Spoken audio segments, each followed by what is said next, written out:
amigo professor, amiga professora que nos acompanha neste sábado, ou talvez você esteja vendo essa aula em um outro dia. Seja bem-vindo à nossa sexta aula do curso Professores Apaixonados. Hoje nós vamos falar um pouquinho sobre a quinta meta da União Sudeste Brasileira, que é discípulos fiéis. Se você se interessa nesse tema, fique com a gente, anote tudo que vão sair daqui dicas valiosas para você hoje. Bom, quero apresentar os convidados que estão conosco hoje. Mais uma vez, o meu amigo Pastor Marcos Santiago, seja bem-vindo a mais um tema tão especial. Hoje nós vamos aprender muito, né, pastor? Mais uma vez, essas aulas foram espetaculares. Eu me tornei um professor muito melhor, mais apaixonado e com mais vontade de ver Jesus voltar o quanto antes. Exatamente. Bom, professor, acho que é muito além, né? A gente está aprendendo aí, né, que a gente é professor, apaixonado, é pastor, é líder, é amigo, é muita coisa. Pastor Denis, seja bem-vindo. Pastor Denis, que é o líder de mordomia da União Sudeste. Eu já expliquei para vocês, mas se você é nova por aqui, a União Sudeste é a sede administrativa da Igreja Adventista para o Rio de Janeiro, Espírito Santo e Minas Gerais. Pastor, seja bem-vindo aqui à nossa aula do curso Professores Apaixonados. Olá, Yane, obrigado. Olá, Pastor Marcos. E o nosso cumprimento especial para você que nos acompanha de forma virtual. Bom, pastor, quero começar já perguntando sobre como a mordomia cristã ela está relacionada à formação de discípulos fiéis. E nesse contexto, eu queria que você falasse um pouquinho sobre a classe Crescendo em Cristo, né, que é aplicada ali para os recém-batizados. Ayane, teve um teólogo alemão, Dietrich Bonhoeffer, ele era pastor e teólogo. Ele foi martirizado pertinho do final da Segunda Guerra Mundial. E quando ele foi martirizado, entre os legados que ele deixou está a publicação de um livro, O Custo do Discipulado. O livro já tem cerca de 80 anos, mas ele conseguiu vencer o tempo e ele nos ensina lições preciosas que nós encontramos respaldo para elas na Bíblia. Então, discipulado é você estar disposto a seguir, obedecer e amar Jesus. Como que a mordomia cristã contribui para esse processo? A mordomia cristã ela pressupõe o reconhecimento e aceitação de Jesus como Senhor da sua vida. Então, aceitar Jesus como Senhor é uma das experiências mais marcantes da mordomia cristã. Você ter o senhorio de Jesus, se submeter a Ele, isso é discipulado autêntico. Então, se discipulado é alguém que segue, que ama e que obedece a Jesus, ser submisso a Jesus é um pré-requisito para tudo isso e a mordomia cristã trabalha isso. E eu queria que você falasse um pouquinho, pastor, até pedir para você chegar um pouquinho mais perto do microfone, para quem está nos ouvindo, ouvir perfeitamente. Acho que a sua explicação, a primeira pergunta foi excelente. E eu queria que o senhor comentasse para a gente um pouquinho do Crescendo em Cristo, né? Que esse projeto que é muito importante vai de caminho, a caminho, né, do que você falou também, né? Quando uma pessoa vem para a igreja e é batizada, o nosso trabalho por essa pessoa, ele apenas começou. A missão não termina por ocasião do batismo. A missão, ela praticamente está começando por ocasião do batismo. E a classe Crescendo em Cristo, ela tem a finalidade de contribuir para a maturidade da experiência cristã do novo converso. Então, por meio dessas classes, por meio do conteúdo, por meio da socialização que ela permite, você tem a contribuição da mordomia para a formação e maturidade desse novo converso. Pastor, é muito interessante a gente pensar nessa questão da formação do novo converso na perspectiva do discipulado. E, de fato, essa experiência de ser um seguidor de Cristo. E à medida da caminhada, a jornada, você vai criando conexões e relacionamentos que envolvem novos discípulos que você vai formar. Podem ser filhos realmente biológicos, filhos na fé, pessoas com quem você estudou a Bíblia, a quem você apresentou Jesus e agora elas querem conhecer mais sobre Jesus através de você. E nós, enquanto adventistas, entendemos que esse processo de formação de discípulos, ele envolve diferentes âmbitos ou aspectos da nossa vida. Dentre eles, questões relacionadas a finanças, propriedades, dízimos, ofertas, como toda essa nossa percepção de renda, de lucro e de materialização disso na forma de ofertas e dízimos pode ser pensado ou pensada na formação do novo discípulo. Ou seja, como formarmos novos discípulos pensando na dinâmica de propriedade, de recursos financeiros, de dízimos e de ofertas. Paulo tem um texto muito interessante na primeira carta que ele escreve aos Coríntios, capítulo 12, versículo 3. Ele diz que ninguém pode admitir que Jesus é Senhor a não ser por meio da atuação do Espírito. É verdade que uma pessoa que devolve o dízimo, uma pessoa que oferta, ela apresenta características de alguém que está amadurecendo na fé ou que está maduro na fé. Só que isso é só meia verdade. Porque você pode ter na igreja membros que devolvem o dízimo até recorrentemente, entregam suas ofertas, mas por outras razões que não são do discipulado, que não tem que ver com o reconhecimento do senhorio de Jesus. Por exemplo, eu posso devolver o dízimo só para manter o meu nome numa lista de pessoas eletivas para as funções da igreja. Eu posso entregar uma oferta, até generosa, para beneficiar a sala onde o meu filho se reúne a cada sábado no departamento infantil. De certa forma, talvez uma oferta egoísta. Na mordomia cristã e para a formação desses novos discípulos, existe a preocupação muito grande com a motivação. Não basta que você esteja fazendo aquilo que é correto, mas por que você está fazendo aquilo que é correto? Como a gente contribui nisso? Por exemplo, a mordomia cristã, ela enfatiza muito a necessidade de você desenvolver uma experiência com Deus real, que baseie-se numa comunhão com Ele dia a dia. A comunhão com Deus, diária, no início de cada dia. Essa é uma das ênfases mais importantes que nós temos. E a partir daí, pastor Marcos, não apenas essa questão da fidelidade na administração das finanças, mas em outras áreas da vida, elas serão positivas. Você obterá resultados positivos em todas as áreas da sua vida a partir do momento que você aprenda a priorizar a comunhão com Deus no início de cada dia. Então, essa é a base da vida cristã. E a mordomia cristã, ela estaria incompleta ou manca se ela não priorizasse essa ênfase da comunhão com Deus. Excelente. Algo que a gente até já falou, né, Yane, no início, em uma das metas, que é a comunhão com Deus, que é o ponto de partida. E quando você fala sobre a fidelidade num âmbito muito maior do que oferta e dízimos, e com propósitos que vão envolver as ofertas e os dízimos, que é aquela consciência plena de a qual Deus nós servimos, quem é o Deus a quem servimos. E essa consciência vai fazer com que a gente, de fato, participe da missão, não somente com a contribuição, mas participando, materializando-se em termos de agenda, de comportamentos. E é interessante ver, né, Ayane, no dia a dia, como que a gente pode viver essa comunhão com Deus. E eu imagino, pastor Denis, aqui só abrindo um parêntese, e eu gostaria que você nos apresentasse, em termos de professores de escola sabatina também, como que eles poderiam transmitir essa experiência, dessa consciência de comunhão com Deus para os alunos. Eu diria assim, como que o professor de escola sabatina pode ser um líder de mordomia da unidade de ação?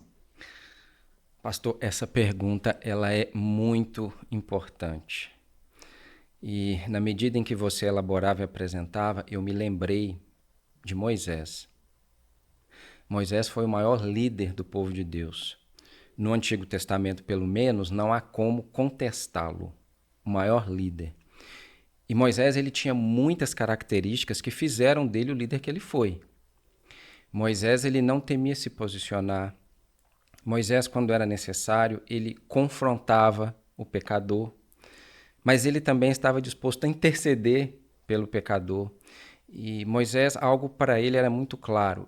Ele tinha uma preocupação maior em fazer a vontade de Deus do que agradar o homem. Mas De todas as qualidades e virtudes que Moisés tinha, nenhuma delas supera aquela que nós encontramos lá no livro de Êxodo, no capítulo 33, quando é dito que ele todos os dias saía do arraial e fora do arraial ele armava uma barraca, uma tenda, e ia se encontrar com Deus, diz a Bíblia, face a face.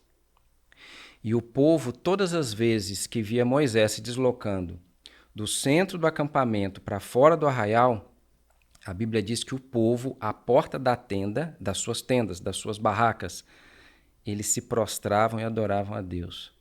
Por quê? Porque eles sabiam que o líder deles era alguém que se encontrava com Deus mesmo, sabe? Então, um líder de uma unidade de ação, por exemplo, ou quem está à frente de qualquer departamento da igreja, ele vai ter uma capacidade muito grande de influenciar os seus liderados se ele se encontrar regularmente com Deus. A capacidade que nós temos de influenciar as pessoas que estão à nossa volta depende desses encontros regulares com Deus. Por uma razão muito simples, passar tempo com Deus nos modifica, e essa modificação é a chave que Deus usa para mudar a vida das pessoas que estão à nossa volta.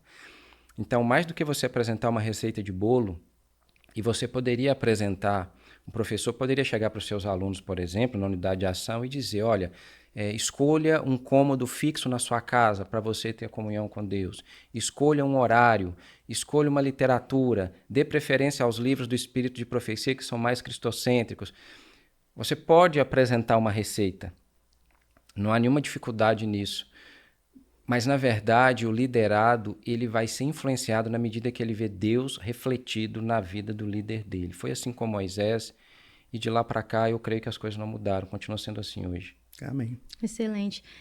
Eu estou vendo aqui, estou só aprendendo com vocês aqui e pude ver agora com a fala do pastor Denis, que acaba acrescentando as outras anteriores como tem uma responsabilidade sobre esse líder, sobre esse professor, né? É um professor líder mesmo, é aquele que ajuda, acolhe, que motiva, que inspira, que é exemplo, né? E eu acho que isso é muito interessante. E o que você falou, pastor, eu lembro da aula do pastor Irã, que ele disse, né?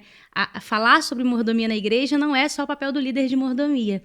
É também que esse líder de unidade de ação, que esse professor apaixonado passe isso para a unidade, para que esse pensamento se complete com os outros e realmente eles vivam ali uma unidade de ação plena, né? Não só uma unidade que repassa a lição da escola sabatina, mas que está pronta para a missão e que vive a comunhão, né, na prática na vida deles, né? Então, acho que essa fala sua, acho que acrescentou bastante, né, pastor Santiago, nisso aí. Ayane, você está nomeada professora apaixonada para os próximos anos da eternidade. Eu sou. Desde pequena, viu, pastores? Desde pequena eu já ali ajudava. Minha professora deixava eu fazer alguns momentos ali com as crianças e adolescentes, então eu já vinha aprendendo. Bom, hoje eu sou professora dos bravadores, tá? Vou me limitar a isso. Pastor, mais uma pergunta aqui. O senhor falou um pouquinho sobre... deu aí algumas dicas, falou um pouquinho de como deve ser essa questão, a relação da mordomia com a unidade de ação. E eu queria que o senhor citasse algumas igrejas que vivem uma experiência viva de mordomia cristã, para a gente saber aí, eu sei que não tem uma receita de bolo, como o senhor disse, mas um passo a passo, né, para o sucesso dessas igrejas e que envolva ali, então, a unidade de ação. Então, existem vários passos. Eu vou apresentar um só. Eu não sei se vocês conhecem a história daquele indivíduo, um advogado, ele representava o seu cliente, ou pelo menos teria que fazê-lo num tribunal. Chegou o dia da sessão, o advogado compareceu, o cliente dele não. O juiz, já sem muita paciência, perguntou o motivo do atraso do cliente. Onde está o seu cliente? E o advogado respondeu assim: meu cliente não poderá vir, por 4 razões. A primeira, ele faleceu anteontem. A segunda, aí o juiz disse, não precisa apresentar mais nenhuma. Essa só já é suficiente. Então, pensando em igrejas onde eu vi a mordomia acontecer de maneira bastante intensa, uma experiência intensa, eu vou destacar aquele fator que é determinante. Existem outros, mas esse aqui, ele é absolutamente determinante. As igrejas onde os membros são pastoreados, não apenas pelo pastor, mas pela sua liderança, pelos professores das unidades de ação, gente, isso faz toda a diferença. Eu vou citar uma igreja que eu pastoreei e uma que eu estive no ano passado. No ano passado, em agosto, eu estive na semana de mordomia na igreja de Andradas. É Minas? Minas Gerais, sul de Minas, próximo ali a Poços de Caldas. Que experiência maravilhosa aqueles irmãos ali vivem. Eles têm uma liderança que é muito comprometida com o cuidado das famílias da igreja. E esse cuidado ele se manifesta através da visitação. Mas vejam, não é uma visitação onde a pessoa vai para poder fazer alguma cobrança. É uma visitação onde você vai para instruir, você visita para salvar, para apontar o norte, para ler a Bíblia, para orar, para ouvir. E durante a semana eu tive a oportunidade de acompanhar alguns líderes da igreja na visitação. E eu me lembro que no sábado de abertura da semana, o irmão responsável pela mordomia perguntou quantas famílias da igreja aqui foram visitadas antes da semana de reavivamento. Praticamente todas as mãos estavam erguidas. Então eu entendi por que eles estavam vivendo aquela experiência. Uma que eu pastoreei quando estava ali no meu segundo distrito pastoral foi a igreja de Santa Teresa, ali no interior do Espírito Santo. A igreja de Santa Teresa ela não tinha mais que 100 membros, mas extremamente comprometidos. Por quê? A liderança deles era muito comprometida. Então, você tinha um movimento de visitação intencional que acontecia ao longo de todo o ano. Qual era um dos resultados disso? Aquela igreja, ela tinha e tem recursos para ela fazer o que ela quer. Porque quase todos os membros são dizimistas. Um percentual elevadíssimo é pactuante. Haverá um Campuri, eles não ficam desesperados procurando recursos para alugar um ônibus. Eles tiram do caixa da igreja. Eles vão construir uma sala para abrigar os interessados da Novo Tempo. Eles não precisam de fazer campanha ou passar uma lista.